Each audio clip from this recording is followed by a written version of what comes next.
Welcome to Tales from the Waystone, a Kingkiller Chronicle reread podcast. We are your hosts, Will and Phoenix. Let's get into it.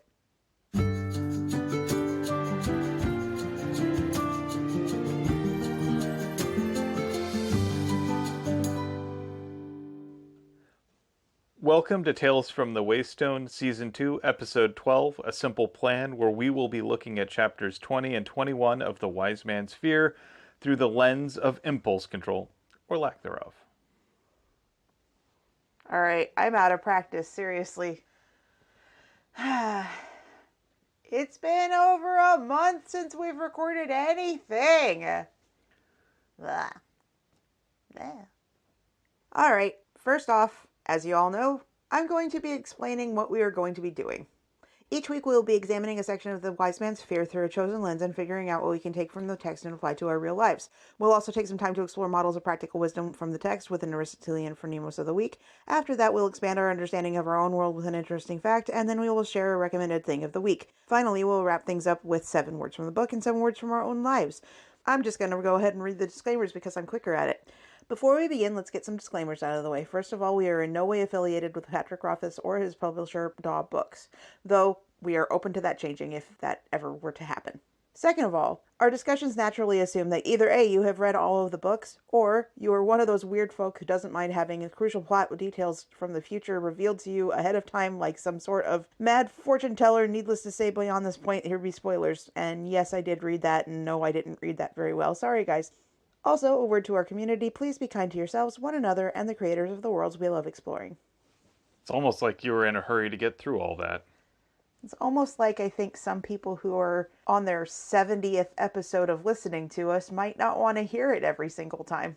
But there are also people on their first. Yeah, but why would you start on this episode? Because that's the one that came up in the podcast recommendations. Touché. Anyway, it's time for a 45-second recap. It's my turn this week. Do you have a timer ready? I never have one ready, but actually I do. Cool, because I don't want to eat any cherries. We have some. That's not the point. I don't want to eat them. In fact, actually, I think you bought some cherries that is stuffed into chocolate with some almonds next to it. For you.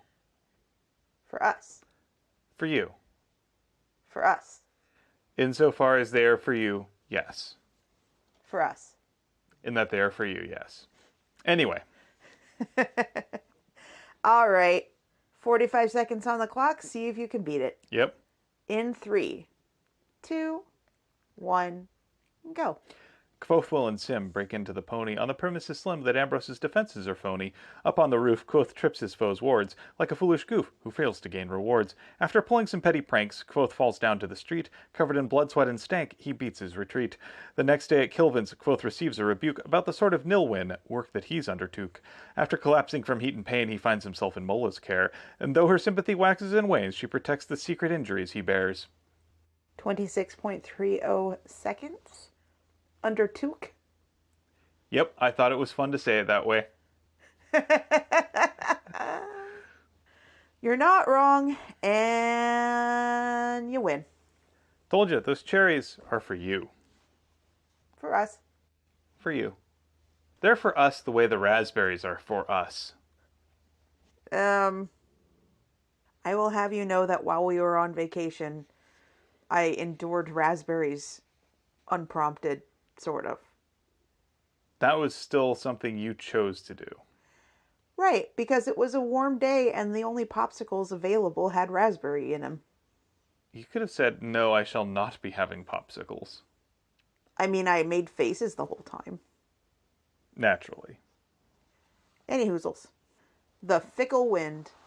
Yep, we chose as our lens here impulse control, or lack thereof, because as much as Quoth is executing a relatively complex plan, it's all in the service of just his petty impulse.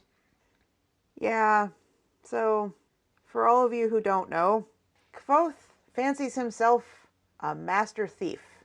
And Coat, Quoth, whatever from the future, or our framing device, is disabusing us of that quite handily in this retelling. He likes to think that he's the mastermind, but really he's just the fingers. Okay. And we'll get into why. So we start off with Kvothe on the roof of the Golden Pony, which is the super fancy inn where Ambrose stays. The sort of upscale establishment only the wealthiest students could afford. And all I have to say to this is I don't like that Kvothe is so petty about people who can afford something choosing to afford something just because he can't. And the reason that I'm bringing this up is because pricing for the Star Wars hotel, the Disney Orlando Resort area, just came out and made me go, Yeah, let's be clear here. We will never have enough money to afford that for a vacation.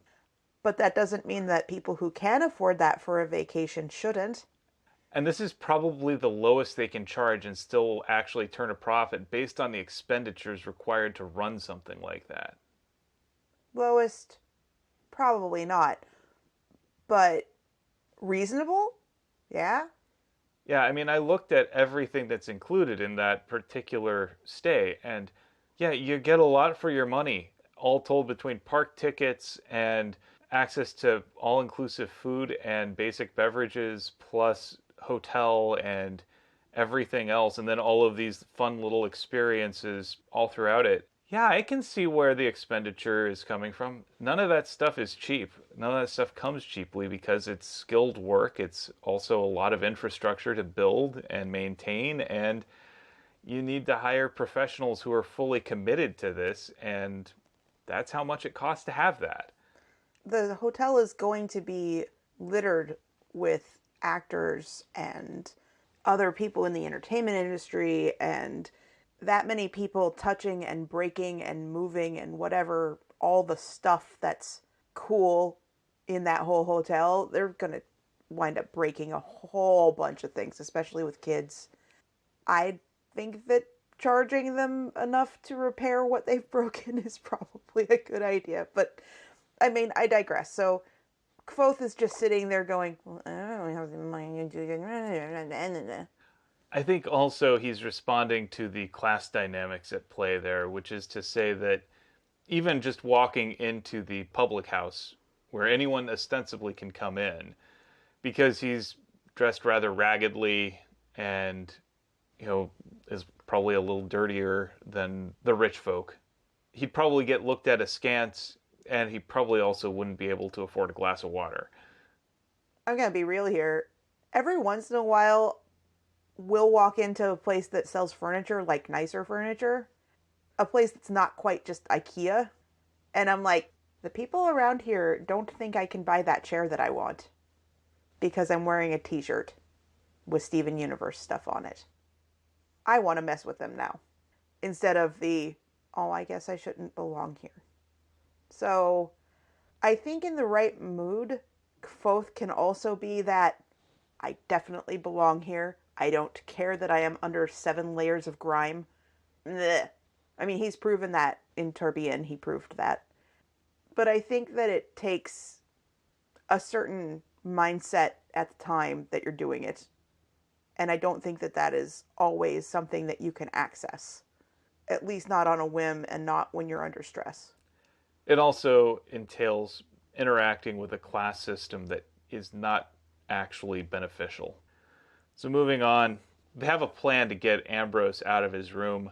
So Will writes a flirtatious letter because they've judged that his handwriting is the most feminine of the three. There's no such thing as feminine handwriting. I'm going to just say that right now because if there was, I should have it. Apparently. Except I'm not. Never mind. Some people should have it, and a lot of them don't. A lot of women do not have such things. I will also note that generally what passes for feminine handwriting in contemporary society is to say legible. Or just neat. And by that definition, mine most certainly is not. You have a lot of things working against you, though. I mean, for one thing, you're left-handed and pens smear. There is that, yes. So moving on, it is interesting to me that there is a paragraph that just starts off with our plan. Because up to this point, it's not clear that he has roped Will and Sim into his plan. Our plan is to lure Ambrose out, hope that he stays away for longer than a half an hour, and then set up this elaborate series of, in Kvothe's left pocket is a stick, and in Kvothe's right pocket is a stick, and they're connected to Will, who is to tell him when Ambrose has left, and Sim, who is to warn him when Ambrose comes back. Yeah, it's overly elaborate and perhaps overthought. But does that surprise you? Not really. What's also notable is, of course, Kvothe overthinks the wrong things and underthinks the other ones. Yes. There's a lot of, oh my goodness, I hate tile roofs in this section. Naturally, we get the Chekhov's tile roofs where he's like, I had to be careful because otherwise they were prone to cracking and slipping and falling. Right. I wonder what's going to happen. That won't come into play, I bet. Also, I wonder if Pat just has a vendetta against tile roofs. I don't know. Maybe a tile roof killed a dog that he loved at one point. Who knows? That's morbid and awful, and I don't like that I'm going to still include that into the podcast. You had the option to cut it out. I did, but I made the split-second decision before I edit this to let everyone know that that is what came out of your mouth. Anyway. So then, of course, we have Kvothe creeping along the rooftop, peering in through the windows through a little mirror. We have him creeping on some people enjoying themselves in a bed. A canopy bed as big as my entire room back at Anchor's. The bed was occupied. For a little bit there, I'm like, that's not Ambrose's room. Wait, what? And then I'm like, oh, this is gratuitous sex scene for absolutely no reason. Okay, cool. However, it does say, what's more, there seem to be more naked limbs than two people could account for. And I'm like, Kvothe, there is such a thing as polyamory. There is also such a thing as enjoying yourself with more than one person, even if you do not love them. Also, Kvothe, quit being a creeper. Also, Kvothe, stop it with the kink shaming. Let people enjoy themselves.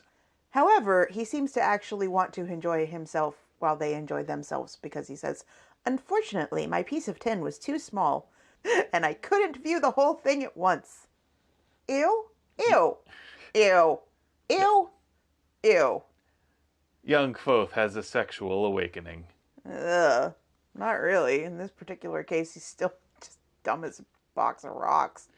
So anyway. Ugh. We will eventually get to Felurian. The high fantasy penthouse letter. Yeah.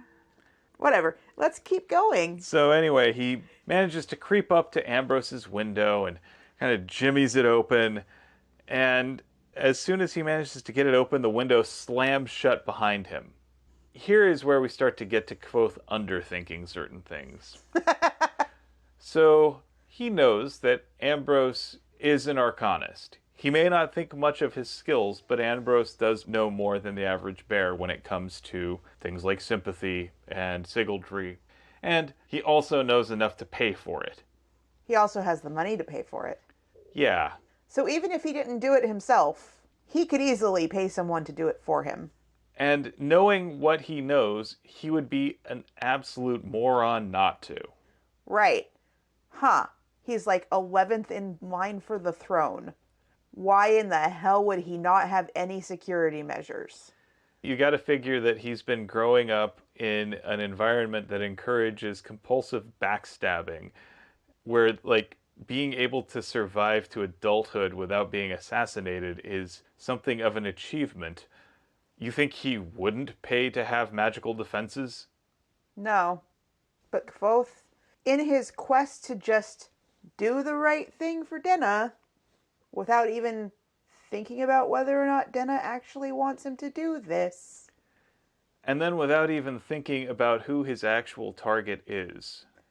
Right, or who his accomplices are and what he's asking them to do and what they're capable of doing and how effective their method of warning each other with sympathy and sticks. Which, I mean, yeah, it's clever enough, But he also hasn't taken into account the idea that his target probably also has methods of alerting.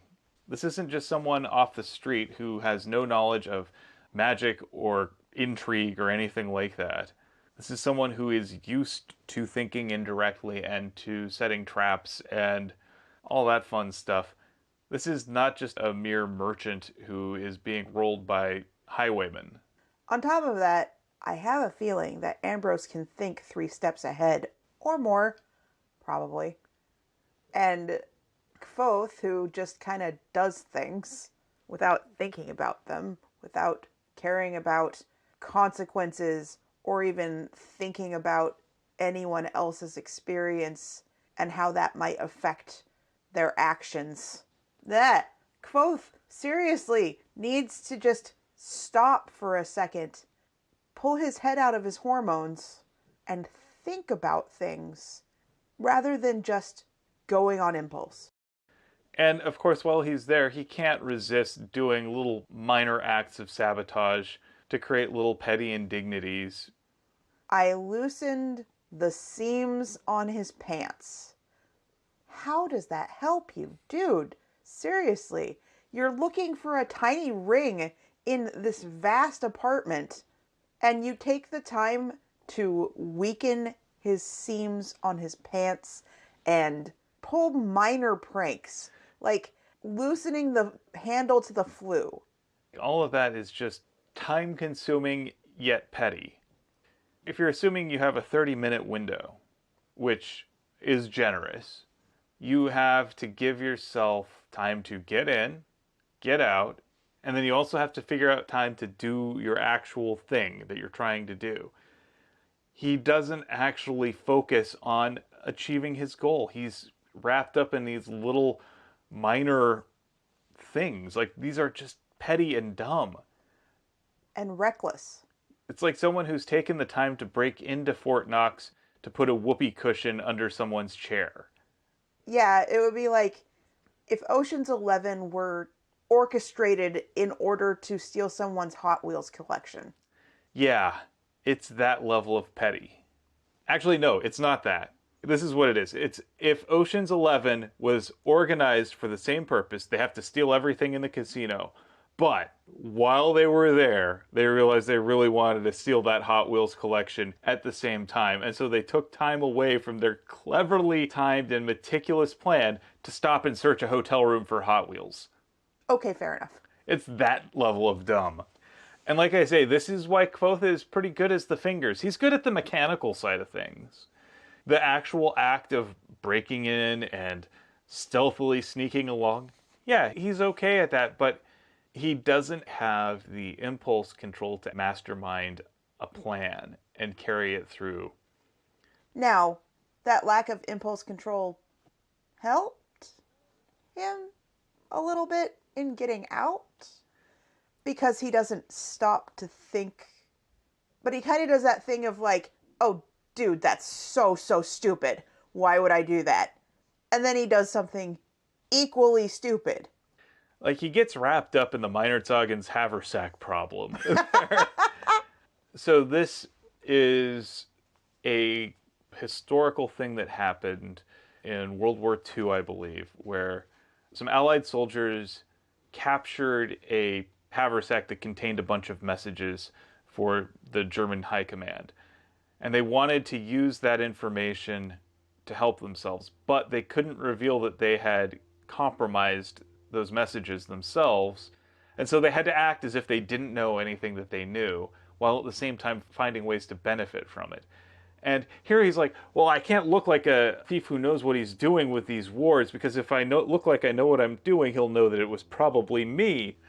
He's way in over his head, and so he just spins in this loop of, well, I know that he knows that I know that he knows that I know that he knows, to the point where he's forgotten what he actually needs to do. Which is just get the ever-loving crap out. Right. Haversack something? What was it? Meinerzagen's haversack. You can find an example of Meinerzagen's haversack in use in the book Cryptonomicon by Neil Stephenson, which is all about people who broke the Enigma code trying to figure out how to make it look like they didn't actually break the Enigma code. I do want to point out that this is a reference from Silicon Valley, Yes. and it might not be real. It's famously mentioned in Silicon Valley, but it is a real thing. It's a reference to the haversack ruse employed by British Colonel Richard Meinerzhagen. Meinerzhagen during World War One. Essentially, after two failed plans to take Gaza from Turkey, the British needed to try a new strategy. As the story goes, a colonel named Meinerzhagen tricked some Turkish soldiers into thinking he'd dropped some secret battle plans during a horseback chase. In reality, the documents in the bag were fake. The Turks planned their attack according to the fake plans, and the Brits finally succeeded in taking Gaza. But yeah, I want to just say, like, I'm reading through this article very hastily. Are you certain that that is something that literally actually happened? Yes. Okay. It is a historical thing. I'll go along with you because you do have a history minor. Anyway. So, yeah, he gets wrapped up in this game of double bluffs, while at the same time he's getting alerts that, oh, yeah, Ambrose is here. Ambrose came back. Ambrose is not a dummy. So Kvothe hurriedly jams the lock to the outside of the room in an effort to buy himself some time. At this point, subterfuge is gone. Obviously, someone's in the room. And it's dawning on him just how deep in the woods he really is. Just how in over his head he is. To make a long story short, Kvothe scrambles out of the room through the window, which smashes back on him and breaks. He's scrambling along Chekhov's tile roof, and he falls down on his hands and knees and is then rained down upon by sharp as knives tile from the roof that he's broken. None of this was necessary. None of this is subtle. And none of this accomplished his goal. Right. What the heck, Kvothe? Yeah, they didn't do some basic reconnaissance. Like, if you look at a successful heist, there is extensive casing of the joint to figure out what are the defenses like? What's the layout of the room? Where is the thing I'm actually looking for? What does it look like? How can I steal it quickly? I mean, he knows what it looks like. He's been staring at Denna and Denna's stuff for, like, ever. True. But he doesn't know where it is. He doesn't know what it's stored in. He doesn't know what sort of defenses he's going to have to contend with. He doesn't have all of these things. And we know, meta-knowledge, because we know further along in the book, that what he's actually looking for is a piece of paper. Right. He didn't do that basic work. I do like that it does state, I landed face down like a cat. He goes on to say, but unfortunately, cats all have legs that are the same length, whereas my arms and legs are different, so it hurt a lot more. Right, I landed on my knees. So, I don't know if you remember, but back when I was taking classes at DigiPen, there was a day that I fell up the stairs and just smacked my knees into a stair. And I had bruises the size of apples, which is the description of what Kvothe goes through, on my knees for like weeks after that point. And I already have a knee injury that has made going up and down stairs kind of painful for the last 10 plus years. That didn't help. No. I feel for Kvothe here. Like, he's got bruises in places he didn't even know he could get bruises. So he regroups with Will and Sim back at his room. Well, okay, so actually, to be more accurate, he goes back to his room without telling Will and Sim that he went back to his room, leaving them to kind of have to guess. We can also make the surmisal that they'd planned that that's where they would regroup. I mean, probably That would be a logical rendezvous place. it would be. But remember, we're talking about Kvothe, and Kvothe cares about Kvothe and not necessarily about everyone else. So they meet back up at his room, and at that point they start taking an inventory of his injuries. This is where Kvothe discovers that cut on his elbow from the window. I then tugged at my shirt and noticed that it was stuck to the back of my arm. And I do actually have a story about clothing being stuck to a skin wound. When I got my tattoo, my first one, it's on my back. And I have absolutely no way of reaching it by myself. And at that point, I had a roommate, but there was no way I was asking him to put ointment and stuff all over me. Whatever. I had put like the goopy stuff that you should put on your tattoo to help with healing. And then I went to bed not knowing exactly how to deal with that. So I put a t-shirt on that I didn't care that much about. But at the same time, I'm like, it's clean. It's not going to get a whole bunch of stuff in this, but, and then I woke up and predictably, t-shirt stuck to new tattoo. Ew. Yeah. And you've gone through a different tattoo process with me before where I was very careful not to get things stuck to it. But I had to go and shower with my t-shirt on to be able to take it off. Oof. And when it's blood and not just goop, it's even grosser. I felt for Kvothe when he feels this, and of course this is also some foreshadowing. We have heard stories before about what happens when a sympathist gets a hold of your blood, and hey, guess what? A sympathist has a hold of his blood.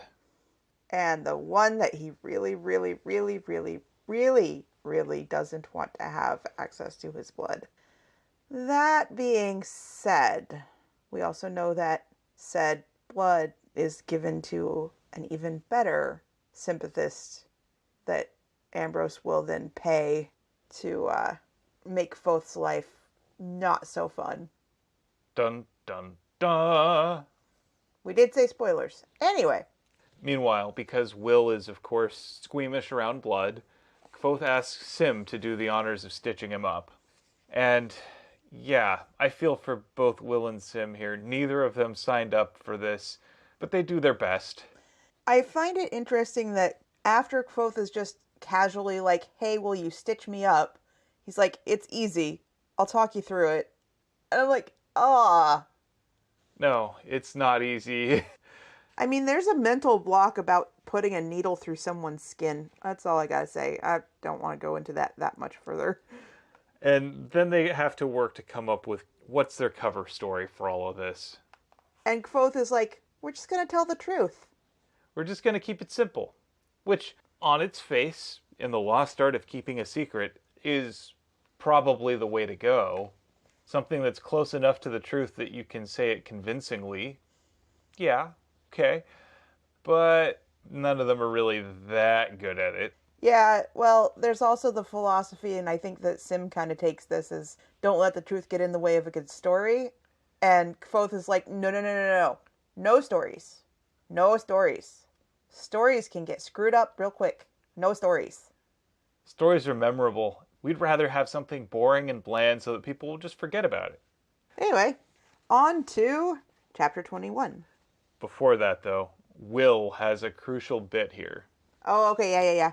He points out that Kvothe had said, no, I'm not going to screw with Ambrose anymore. I'm done with it. I'm totally done with it.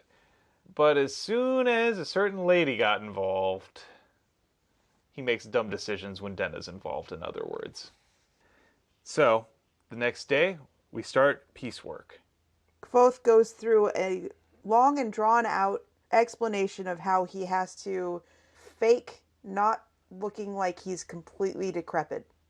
At which point he said it would be too easy for everyone to jump to the right conclusions. And this is part of why I absolutely love Patrick Rothfuss's writing. Having been in excruciating pain, especially if you're not used to it, like if you don't deal with chronic pain, looking like you're not in pain is very hard to do. Moving like you're not in pain, very difficult. So he goes to the fishery, which is sort of his normal start, because he knows he's got a loan that he needs to repay. He's looking for ways to make some money. So he goes to stocks to see what he can make. And there's his old pal Basil, who is one of the people he bunked with near Muse. Basil's in trouble with Kilvin, and so that's why he's stuck running the stocks instead of making his own stuff. There's this nice little bit of Kvothe affecting Kilvin's accent after having found out exactly what Basil is in the stocks for.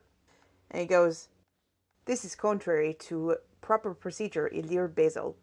An artificer must move with perfect care in all things."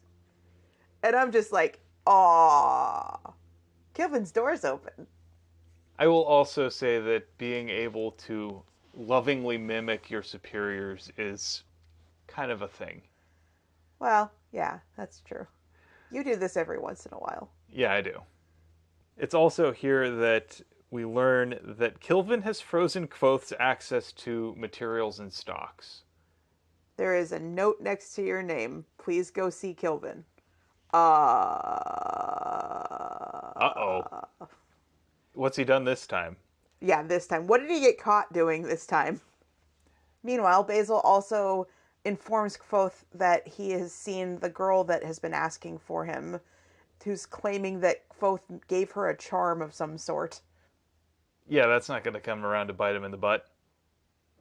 Actually, that's kind of important stuff. It's not really something that is going to cause strife that is not furthering the plot related. I'm just saying, this will be important later. Right, but we are kind of getting into the problem of Marine and Danny in A Song of Ice and Fire. We're 200 pages into The Wise Man's Fear, and we're kind of running into that sloggish, how do we get out thing. And so it would be nice to have something that just, and then plot. So I'm not upset with that, and I don't think that it's really going to bite Kvothe. Not really. But it is going to complicate his life. That's true. Anyway, back to present page. So Kvothe makes that long, nervous walk to Kilvin's office. It's kind of like that, when you're done with that, will you come talk to me thing that makes me about to shit my pants when a superior asks something like that. Anxiety disorder does not play well with that and just chews on it, going, what did I do? What did I do? What do you need? What do I do? What's going to happen? What catastrophizing thing am I going to walk myself into? It's usually fine. Yeah. And in this case, it's actually important and fine and something that's like, hey, Kvothe, stop being just piecework. This is really where Kilvin demonstrates more of why he is one of my favorite characters. He brings Kvothe in and is easily able to recite every project that Kvothe has done over the past term. When you hear it this way, it just sounds like a laundry list. He's made things that are useful, but they're not really things that are challenging or important. And, he flat out asks Kvothe, are you happy doing this? So I'm going to rewind a little bit because there is something that is funny and it also ties into the overarching framing device a little bit. So Kvothe does go back to see Kilvin, and Kilvin is busy trying to blow bubbles with glass. Let's just say that. I know it's way more complicated than that, but he's trying to make a gigantic, fishbowl. And he ultimately fails at his goal. And he yells out, "Kist Krail in coat?" And then he says, "Kraemit Brevetan Aaron." And Kvothe translates one of those two things as shirt in God's beard. But the other one, "Kist Krail in coat." We know that coat is disaster. Yep. And it's also good to see that, Kilvin sometimes messes up, and he gets mad at himself when he does it, and then he's able to reset. By kind of trying to beat a little bit of sense into Kvothe and encourage him at the same time to not just sit and rest on his laurels. It is no secret that Kvothe is doing all this piecework in order to make a reliable income, in order to continue on his kind of drudgery set pace of, I want to keep going to school, but I don't have a goal in mind. I want to learn all the things, but I don't have a thing to apply it to. And Kilvin is sitting there going, with a little bit of risk, you could have a greater reward, dude.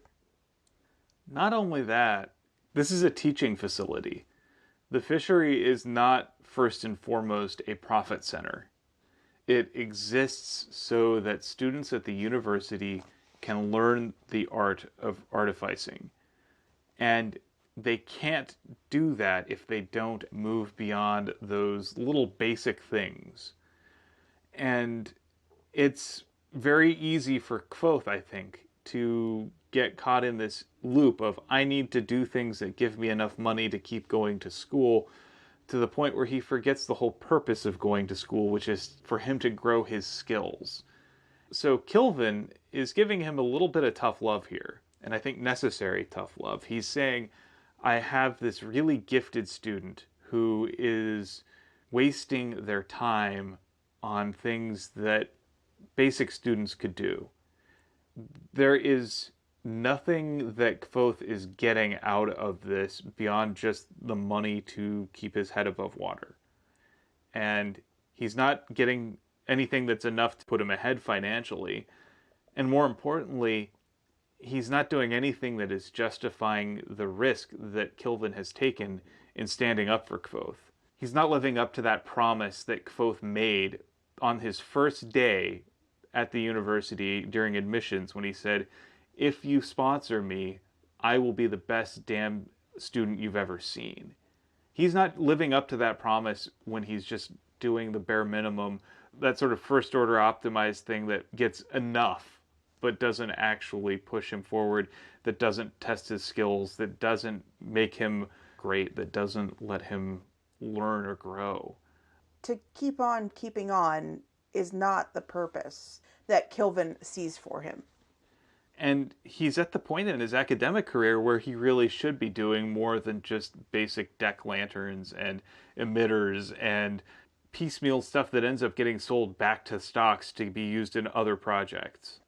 He should be doing something that garners attention, that furthers his skill and challenges him. I mean, that's the purpose of school. You go to challenge yourself. And I really applaud Kilvin for being able to have that kind of frank talk and being able to say, I can see that you're wasting your time. I want to know, do you recognize that you're wasting your time? And Kvothe even says, the truth is I've made 8 deck lamps in the last year, Master Kilvin. If I have to make another, I expect I might hurt myself from pure boredom. And he's like, thank you. Good. That is how a ruler should feel. Good. You should recognize that you need to do better stuff. You should be in a position to challenge yourself. Then, of course, Kvothe passes out from heat exhaustion, blood loss, trauma, whatever he's chewing on to make himself not feel pain. And he wakes up in the Medica. With Mola. I love her diagnosis, which is an acute case of jumping out of a window last night. Yeah. I really enjoy Mola as just this frank, no-nonsense, non-stereotypical female character in a book like this. She's very matter-of-fact. She has no use for any of the games that Kvothe plays. In fact, actually, she seems to be intrigued by this little upstart without wanting to put up with any of his BS. I think she sees him as someone who's intelligent and talented, but she's not here to play. Like he's a little brother.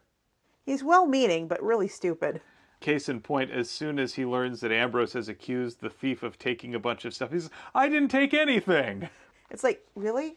No denial? No anything? And of course, Will and Sim quickly arrive at Kvothe's bedside to check on him, because they do care about him for some reason. They continue to care about him for some reason. And this is again where I will say that they are better friends to Kvothe than he is to them. And this is my point from earlier, where Kvothe just wanders back to his home and expects that his friends will just come and find him. You know what it is? Kvothe is their cat. Kvothe is Sokka. Yeah. Will and Sim have taken it upon themselves to experience the joys of cat ownership. And they'll go along with all sorts of weird mischief and games and everything, but at the end of the day, they know that they're going to be there and make sure that their good boy gets tucked in and that he's all right. You know, and they'll play with him and they'll They'll do everything, but at the end of the day, he's their cat. And of course, Sim immediately spills the beans about what happened there. Mola is not terribly impressed by any of this. Right, but at the same time, she's like, why? Why won't you just talk to me? Why won't you just tell me that Ambrose stole your girlfriend's ring and you wanted to get it back? Yeah, she's like, don't you think I would be on board with that? I mean, no one likes Ambrose. None of the 10% of the student body that happens to be women would ever be on your side for wanting to antagonize that creeper. And this is making Kvothe rather snippy. And it's Will who notes that Kvothe's eyes have gone dark green at this point. Don't argue with him when his eyes go dark like that. No good comes of it. Again, Will knows his cat. Gotta give him some time. Gotta give him some gentle loves. Let him work it out. And even says, he's not upset because you didn't trust him or that you tricked Sim. He's upset because you found out what asinine lengths he is willing to go to in order to impress a woman. And then he looks over at Kvothe and goes, is asinine the right word? Yeah, I picked it because it had Ash in it. And then Mola starts looking at the job that Sim did to stitch Kvothe up and is immediately critical.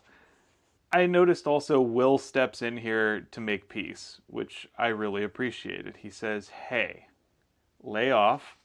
It was a really stressful situation. He'd never done this before, and he was really worried for his friend. So, did he do a bad job? By your standards, yeah. You've done it a whole bunch. And then Sim just turns it into an opportunity to ask Mola out. And Mola says yes. As far as unwanted advances go, it's pretty tame. I don't know that it was unwanted. That's true. I think part of it is that Sim is generally an agreeable sort. Of the three of them, the cute little one that is kind of awkward and shy is the one that I would go for. It's true. And again, she figures, worst cases, we have a fine dinner. If nothing happens, we had a good time together. And Mola agrees to leave the details of the injuries off the report. In closing, she advised Kvothe to drink more water, get some sleep, and suggested that in the future he refrain from strenuous physical activity in a hot room the day after falling off of a roof. Smart diagnosis. Almost enough for me to make her my Phronimos. Almost. So who'd you pick instead? Kilvin. And that's because he won't just let Kvothe get away with BS. He doesn't encourage Kvothe to just sit and rest on his laurels or to just sit and do drudgery work in order to continue to sit and do drudgery work. Kilvin understands his purpose as a teacher, as a mentor, as part of the university's system. He understands the purpose of his classes and his art. He is a great artificer, and he wants to teach other people to also do that. And it would be his absolute pleasure if his students surpassed him. And Kvothe sitting there making things that can be used in other projects is not furthering this at all. Kvothe churning doesn't do anything for Kvothe, and it doesn't help Kilvin get his ever-burning lamp. It's sort of like when you're playing an MMO and for the sake of XP, you just start grinding in a given zone and then you level out of that, but you just keep killing the same enemies over and over again. Like pigs. Long after they've stopped giving XP to you. That's where he's at. It's South Park. Yeah. And even within the crafting system in an MMO, you have a phase where you're just starting out a craft and all you're making are these component parts that are used in larger projects. And After a certain point, they don't yield any new growth in either your crafting skill or just general XP, and they're really just resource sucks.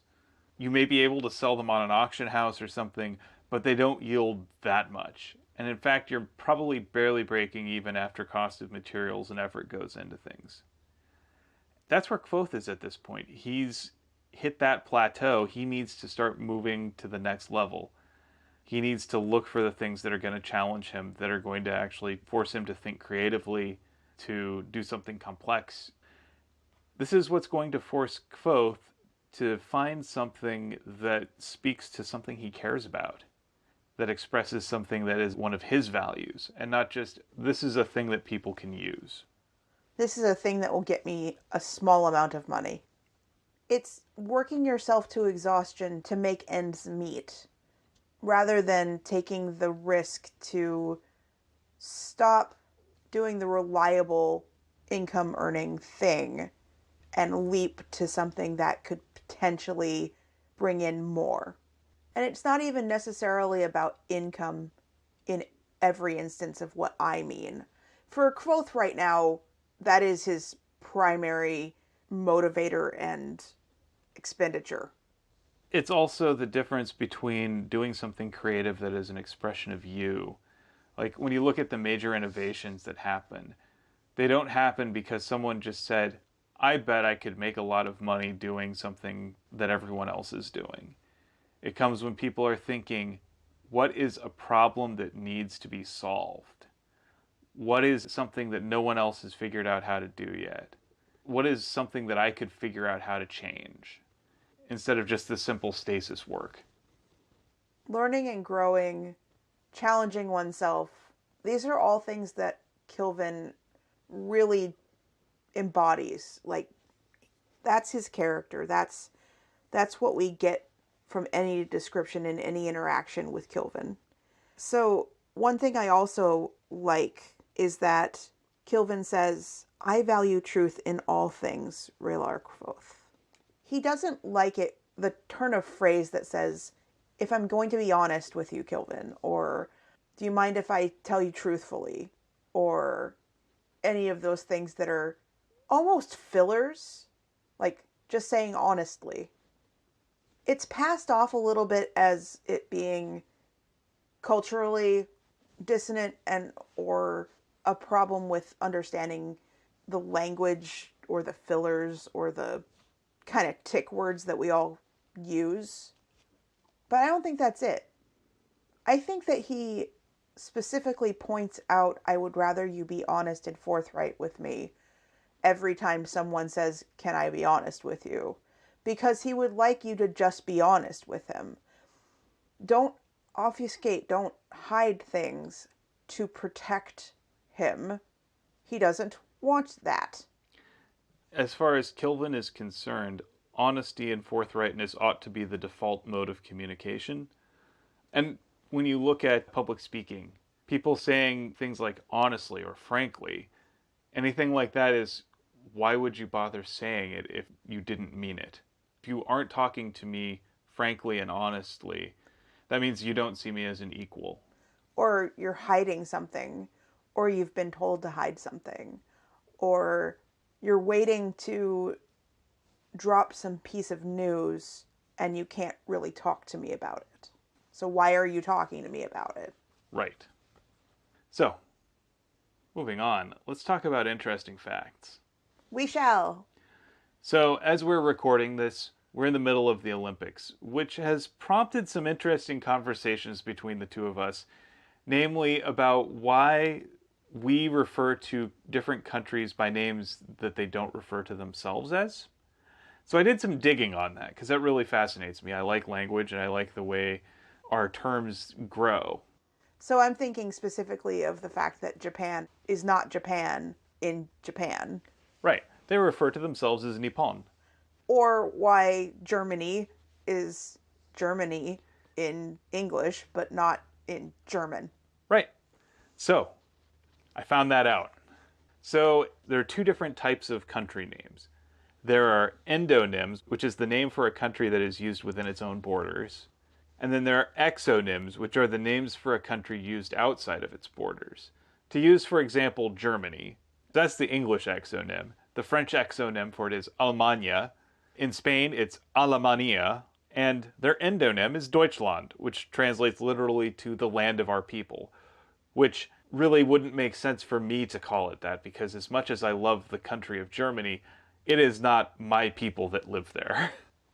So in Spanish, the United States is Estados Unidos, Yeah. but it is literally the United States. Like those are the same thing. They mean the same thing.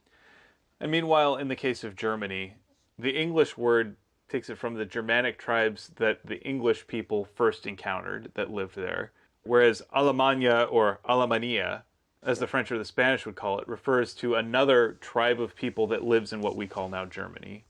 The thing to remember is the state that we call Germany is actually comprised of hundreds of different little identities that have only really been united within the past 150 years. So the thing to understand about all of this is that despite the fact that we give place names special treatment in English and capitalize them, which not all languages do, place names aren't really all that special. Without one global language, speakers of a given language are going to have their own words for a certain part of the world. And these names are just words, and like any other words, they've got histories and baggage and are subject to the vagaries of linguistic evolution, and even sometimes the mean-spiritedness of the people who use them. So some place names simply come from the people who inhabit the land. Germany was Germany to some folks long before the country united and called itself Deutschland. Their central position in Western Europe means that it has historically shared borders with many different groups, and many languages use the names of the first Germanic tribe its speakers came in contact with as the name for the whole region. The Romans named a chunk of the land east of the Rhine River and north of the Danube River Germania after the first Germanic tribes they heard about from the nearby Gauls. The root of the name is from the Gauls, who called the tribe across the river the Germany, which might have meant neighbor or might have meant men of the forest. Then the English borrowed the name and in turn anglicized the ending to get Germany. Meanwhile, the Alemanni, which are a southern Germanic tribe that lived around modern-day Switzerland and Alsace, prompted the French and Spanish to name the land Almania and Alemania, respectively. Similarly, the Turkish name for Greece, which is Yunanistan, derives from the Ionians, which is the Greek tribe that established settlements in Asia Minor and had early contact with the Turks. And then sometimes it's a matter of cultural telephone. So like when Marco Polo was in China, he learned about an island that was called Chipangu in one of the Chinese dialects. He took the name home to Italy, where it got corrupted to Giappone, which is Giappone. Meanwhile, Portuguese traders in Asia learned of the same island from the Malay, who called it Japang or Jipang, and they brought the word back to Europe and turned it into Japao. Eventually, one or both of those made their way into English as Japan. So as you can see, all of this is just the way that we refer to things. These are all exonyms that we use when we talk about other countries, and they're not always going to match their endonyms, and that's just to be expected. I do know also that there are some places that have been trying desperately to correct the rest of the world. Myanmar does not want to be Burma. That is not their name. That was a name foisted on them. I was going to say given to them, but that's incorrect. Foisted on them. And they would prefer to be called Myanmar. Burma was the name of the colonial state that lived in that region until it was overthrown, and now it is Myanmar. Same thing with Turkey. The Ottoman Empire doesn't exist anymore. It's Turkey, because the Ottoman Empire no longer exists. Right, but I believe that Myanmar has considered itself that throughout being called Burma. There's some of that. It's also tied into the colonial powers. The governmental shift between when it was officially known as Burma versus now explains part of that. But yeah, so there's your answer. Yay! Thank you. So I believe it's your turn to give us a thing of the week. What's your recommendation? Oh, you know what my recommendation is. It's the book series that I haven't been able to pull my nose out of for the last couple of weeks. For the benefit of our listeners, which book series would that be? The Broken Earth series by N.K. Jemisin. So after having read The City We Became, I just kind of decided that I needed to read everything. by N.K. Jemisin. And I started off with the 5th season because we have owned it since forever. And you'd been reading it. And for all of you listeners out there, I read at a 3rd grade level of reading speed. I am not a fast reader. I have dyslexia. I'm easily distracted. It takes me a little bit of time to get into reading something. And sometimes I can do that thing where you move your eyes over the words and absorb none of it, which has bitten me in the butt for reading assignments in school. Joy. Heart of Darkness. The entire book, which is only like 60 pages. But I digress. I'm going to say this. The 5th season takes a little bit to break through the crust of. It is not immediately like hook you, grab you, make you go. Yeah, there is definitely a phase where you're having to learn the language of the world. But not in that way that is like, here's this glossary of terms that you need to know right now, which is something that I ran into with a different one of the books that's in the house that I wanted to read. That's the Goblin Emperor. I'm sure it's fine, and I'm sure that I will like it if I break through that particular crust. It's like the creme brulee. It's like just break through it and get to the gooey center. But with Broken Earth, it took maybe 100 pages or so before I really got going with it.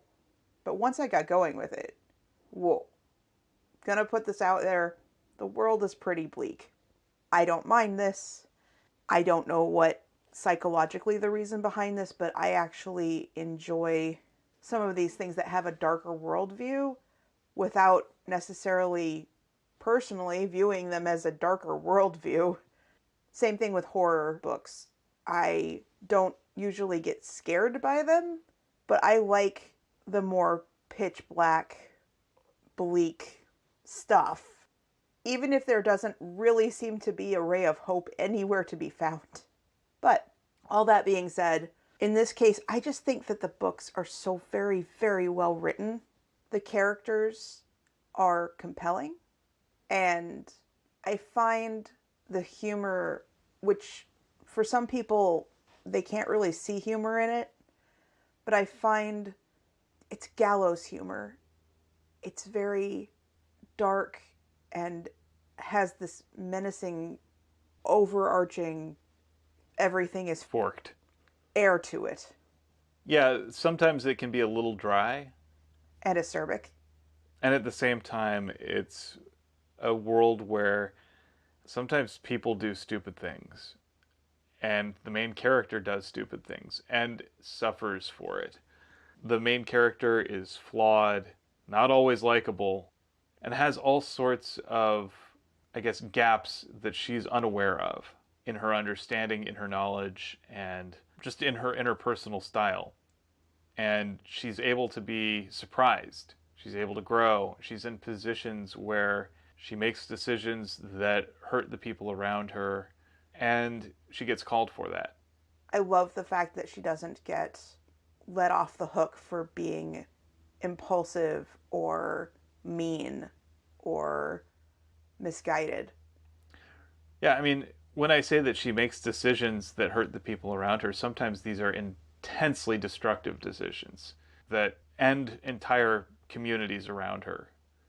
We're trying to be vague, I think, so that you don't have spoilers. It's about a 5-year-old book. The conceit of the first book is something that I do not want to ruin. But as the story progresses, you follow the main character of Essen through a lot of revelations about these mysteries that are surrounding the world of the Broken Earth. These events that have happened that have led up to her and people like her being ostracized. And there's a lot of things that are under the surface. So much subtext if you know where to look for it. It is refreshing to have a fantasy sci-fi novel that is written by a Black author that is about a Black woman as your protagonist. Now, along with one of my other favorite books, The Parable of the Sower, it kind of feels the same level of striving for something better while not necessarily knowing how to get something better. It's really hard to talk about the great parts of this book without bringing up the plot, but to bring up the plot would be to ruin a lot of things about it. I've read the first two and halfway through the third book in a little over 6 weeks. The second book I just flew through to the point where I caught up with you, which is never a thing that happens. I always give you book series before I get to read them that we're going to both read because you always get through them faster than me. And while you are 100 pages ahead, we are sharing the last book. Yeah, I mean, part of it is because you haven't had podcast stuff to edit. You've just been able to spend your days reading, so... Right, but even in previous times when I've had time to just sit and read, I haven't necessarily taken the time to sit and read. This one has grabbed me and said, no, you will read. You will not watch YouTube. You will read. I mean, there's a bit of post-apocalyptic theming. There's a bit of, like, I think what's really gotten me the most is just the banter between the main character and, oh man, no, I can't even do that. I can't do that because this would be a spoiler and I cannot do that. I'm so sorry, audience, that I can't really explain to you exactly why I recommend this series, like the exact reason, because I have made it sound like it is a sludging, just, the. But it is not. It is very compelling and it is so good, and I would just recommend you break through the first couple hundred pages and then just, the. If I had to sum it up, here's the elevator pitch. It is Mad Max meets X-Men meets geophysics. And a little bit of The Witcher. Yeah, a little bit of that. Yeah, let's go with that. Yeah. Honestly, I just recommend you guys read it. And to that point, though, we are considering making it a focus of either the main podcast once we're done with The Wise Man's Fear, provided that the next book is not out, whatever, or making it a Patreon exclusive kind of series. And I'm interested to know if y'all would be interested in that. Now that I have thoroughly confused you all and not really given you a good reason why you should pick up this series other than, oh my god, I love it, I think it's time for me to kind of break away from just read the book, dang it, to picking 7 words out of The Wise Man's Fear to highlight. So what'd you pick? There were a couple of them that I found to be funny and some of them that I found to be good choices, but there's definitely one standout. But as for the funny ones, after Will looks at Quoth and goes, is asinine the right word? He goes, I chose it because it sounded like Cash. And then there's also, our little Quoth has a flash pan temper, which just goes to illustrate that you are absolutely correct and that Quoth is Will's cat. Speaking of Quoth is Will's cat, I instead landed face down like a cat. So what did you pick as your final? I chose I'm not going to insult your intelligence. At least Quoth understands Mola a little bit. However, this also bites him in the butt when it turns out that he didn't tell Mola the whole truth. Naturally. So meanwhile, I have 7 words from life. I picked a sentence from my Aunt Celeste. Hi, Aunt Celeste. She said this in a message to us, I think it was yesterday. You could say it floated my goat.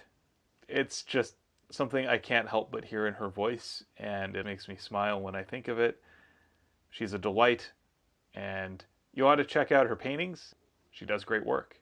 So, to be a little bit more context, she was talking about how she listened to our mailbag episode from a couple of weeks ago, where she got to listen on the Patreon page because she is an early access subscriber. Yay, you can do that.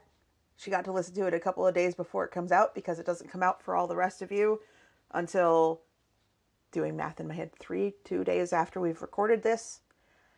And I'm just excited right now for all of you to hear what you have heard 2 weeks ago.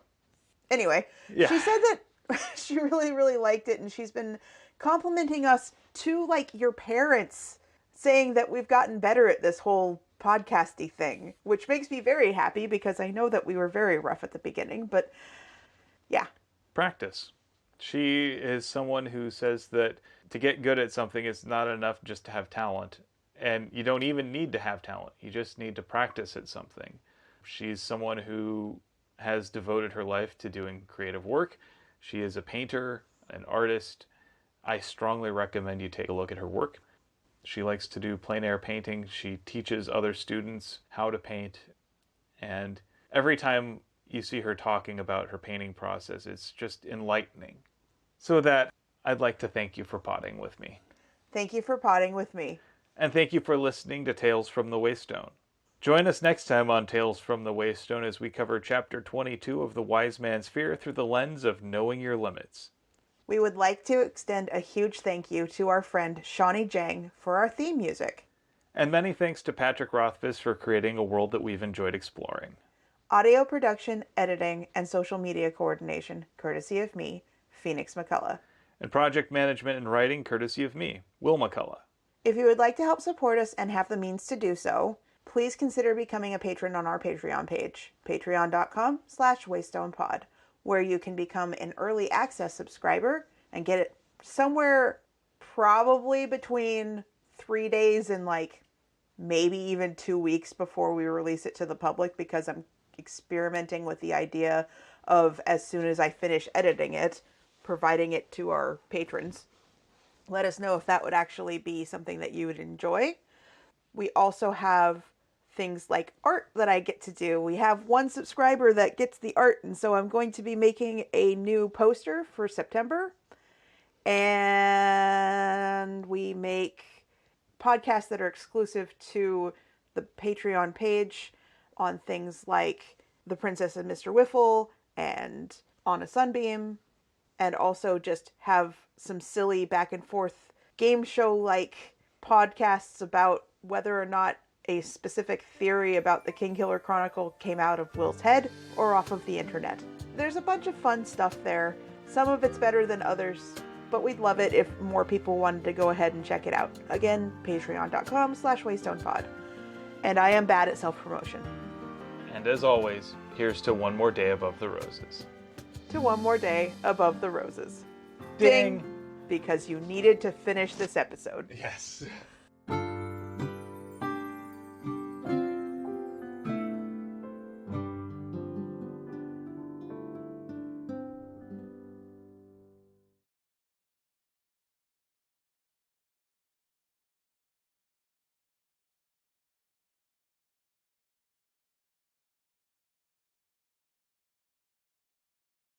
Welcome to Tales from the Waystone, Season 2, Episode 11, A Simple Plan. It's not episode 11, it's episode 12. Is it 12? Well, I'm treating it as Episode 11 since last one was kind of a weird bonus episode. Yeah, well, I'm not, because I'm the one keeping track of everything. So it's episode 12.